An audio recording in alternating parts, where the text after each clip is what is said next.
واقعہ لکھتے ہیں کہ ہند میں انگریزوں کے دور میں ایک پادری تھا، بہت بڑا ان کا مانا ہوا، یعنی وہ راہب تھا اور پادری تھا، ان کا بڑا عالم تھا۔ اس بدبخت نے کیا کیا کہ انجیل کا نسخہ لے کے آیا، اور اس کے بعد انہوں نے گلی گلی جلسے کیا، لاکھوں کے اجتماع کو خطاب کیا، انہوں نے کہا دیکھو یہ انجیل اللہ کی کتاب ہے جو ہمارے پیغمبر کے پاس آئی،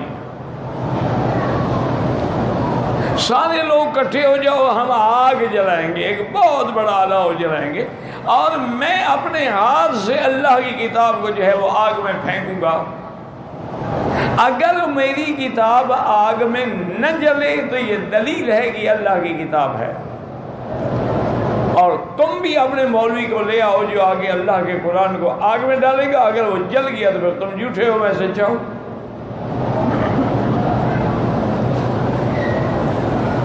حضرت قاسم نانوتوی رحمت اللہ علیہ کا دور تھا، ان کی خدمت میں لوگ گئے کہ حضرت اس پادری کی وجہ سے تو بڑا عذاب آ گیا، ساری دنیا حیران ہو رہی ہے نا، پریشان ہو گئی ہے نا، ایک نئی چیز آ گئی، حالانکہ یہ حق باطل کی پہچان نہیں ہوتی، حق کا حق ہے، اس کے لیے کیا ضرورت ہے؟ خدا نہ خواستہ ابراہیم علیہ السلام جل جاتے تو کیا وہ نبی نہ رہتے؟ کتنے پیغمبر شہید کر دیے گئے، کیا وہ پھر نبی نہیں رہے؟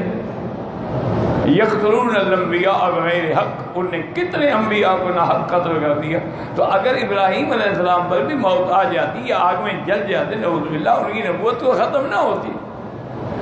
ہاں یہ الگ بات ہے کہ اللہ نے ان کو معجزہ نصیب فرمایا اور وہ آگ سے بچ گئے، اور ایک طاقت ملی دین کو، تو اس لیے لوگ بڑے گھبرائے۔ انہوں نے کہا کہ حضرت سارا علاقے میں کوحرام مچ گیا ہے، اور افسوس یہ ہے کہ کوئی مولوی تو مقابلے پہ نہیں آتا نا۔ حضرت ٹھیک ہے بھائی، کوئی ڈیٹ رکھ لو، کوئی تاریخ مقرر کر لو، وقت مقرر کر لو، تو فقیر وہاں پہنچ جائے گا اور انشاءاللہ میں اس سے مناظرہ کروں گا۔ لوگ خوش ہو گئے کہ چلو الحمدللہ کسی نے جواب تو دیا۔ اب وقت مقررہ پہ حضرت نانوتوی رحمت اللہ علیہ تشریف لے آئے، اور تو لاکھوں کا مجمع تھا نا جی، تو حضرت نے فرمایا ہاں بھائی، اور اس نے باقاعدہ الاؤ بھی آگے جلا دیا تھا میدان،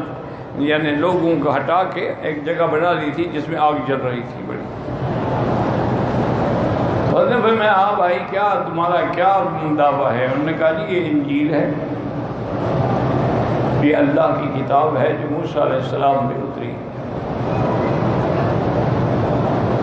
اور آپ بھی کہتے ہیں کہ قرآن اللہ کی کتاب ہے جو حضور صلی اللہ علیہ وسلم پہ اترا ہے، تو آپ بھی قرآن کو آگ میں ڈالیں، میں بھی انجیل کو آگ میں ڈالتا ہوں، جو کتاب جل جائے نعوذ باللہ وہ باطل ہے، اور جو نہ جلے وہ حق ہے۔ اب اس کے تو حضرت نانوتوی تو ماشاءاللہ دریا تھے علم کا، وہ تو اس کا علمی جواب بڑے مفصل انداز میں دے سکتے تھے۔ انہوں نے کہا کہ لوگوں کو یہ علمی باتیں تو سمجھ نہیں آئی ہے، کہ میں اگر اس کو چیلنج کروں پہلے ثابت تو کرو انجیل ہے، اور انجیل کس نے لکھی ہے، تمہارے پاس کیسے پہنچی ہے، سند کیا ہے اس کی، علمی باتیں ہوتی ہیں نا، لوگوں کو تو سمجھ نہ آتی ہیں۔ حضرت نانوتوی رحمت اللہ علیہ نے فرمایا کہ بھائی یہ کوئی بڑی بات تو نہیں ہے کہ کتاب کو ہم آگ میں ڈال دیں، جو جل جائے وہ غلط ہے، نہ جلے وہ ٹھیک نہیں، ایسا کرتے ہیں تم بھی کتاب کو اپنے سینے پہ باندھ لو اور میں بھی قرآن کو اپنے سینے پہ باندھ لو، دونوں آگ میں کود جاتے، جو جل جائے وہ باطل ہے، جو بچ جائے وہ حق ہے۔